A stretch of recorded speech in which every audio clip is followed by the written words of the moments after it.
মামার দেওয়া পুলিশের কোটি পরে মামার নির্দেশে সড়ক থেকে চাঁদা নিচ্ছে ভাগ্নে।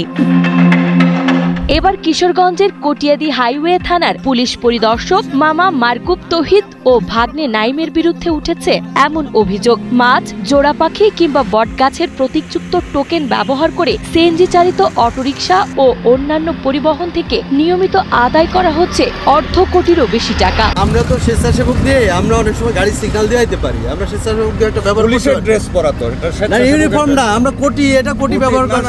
মাঝ না দিলে গাড়ি মামলা দিয়ে দেয়, গাড়ি ডাম্পিং এ দিয়ে দেয়।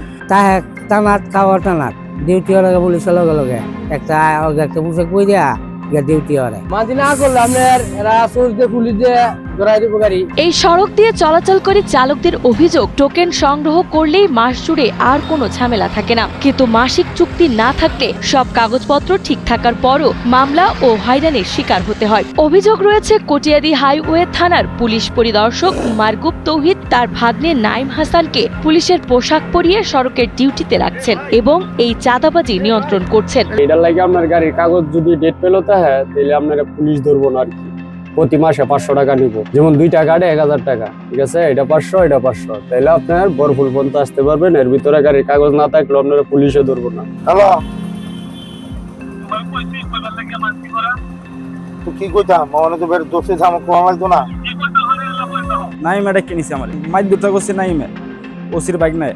চাঁদা আদায়ের এই হিসাব রীতিমতো চমকে দেওয়ার মতো। চালকদের তথ্য মতে এই সড়কে প্রতিদিন প্রায় 5000 সিএনজি চলাচল করে, যাদের প্রত্যেককেই মাসে 500 টাকা করে দিতে হয়। এছাড়াও পিকআপ ভ্যান সহ অন্যান্য 2 থেকে 3000 পরিবহন থেকে আদায় করা হয় কমপক্ষে 1000 টাকা। সব মিলিয়ে কেবল এক থানা থেকেই মাসে অন্তত অর্ধ কোটি এবং 2 থানা মিলিয়ে কোটি টাকার বেশি চাঁদা আদায় হচ্ছে। আমাদের কিশোরগঞ্জ জেলার মধ্যে আমার 4 থেকে 5000 সিএনজি আছে। আমাদের সমস্যা একটাই, চাঁদাবাজি যাতে না হয়, আমরা শান্তি সুষ্ঠুভাবে চলতে চাই। নাম্বার প্লেট নাই ভাই, আমাদের মতো তো আর কত গাড়ি চলতেছে।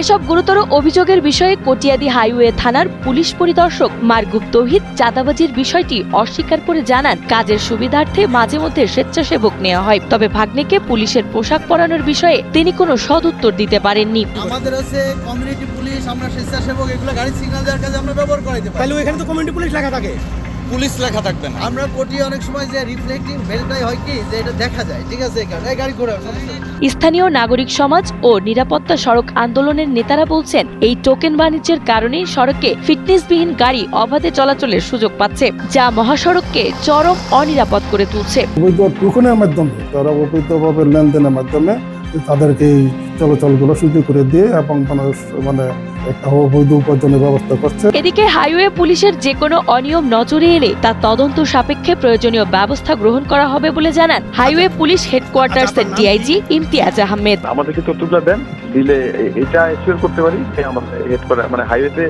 আমরা একেবারে জিরো টলারেন্স যেহেতু থাকি, কোনো রকম করাপশন নজরে আসলে সেগুলো আমরা সর্বোচ্চ ব্যবস্থা নিই। তো এই করাপশনের বিষয়গুলো তথ্য প্রমাণ সহ দিবেন, যেটা আমি প্রমাণ করতে পারবো, ঠিক আছে? আমি তো আজকে 1 মাস হইল, তো এই ধরনের কোনো সংবাদ আমি পাইলাম না। আপনার দিয়ে প্রথম শুনলাম এই ধরনের কোনো অভিযোগ আপনি বললেন, তাহলে আমি যাচাই বাছাই করে দেখতেছি। আর আমাদের যদি কেউ থাকে তাহলে আমি অবশ্যই ব্যবস্থা নিই।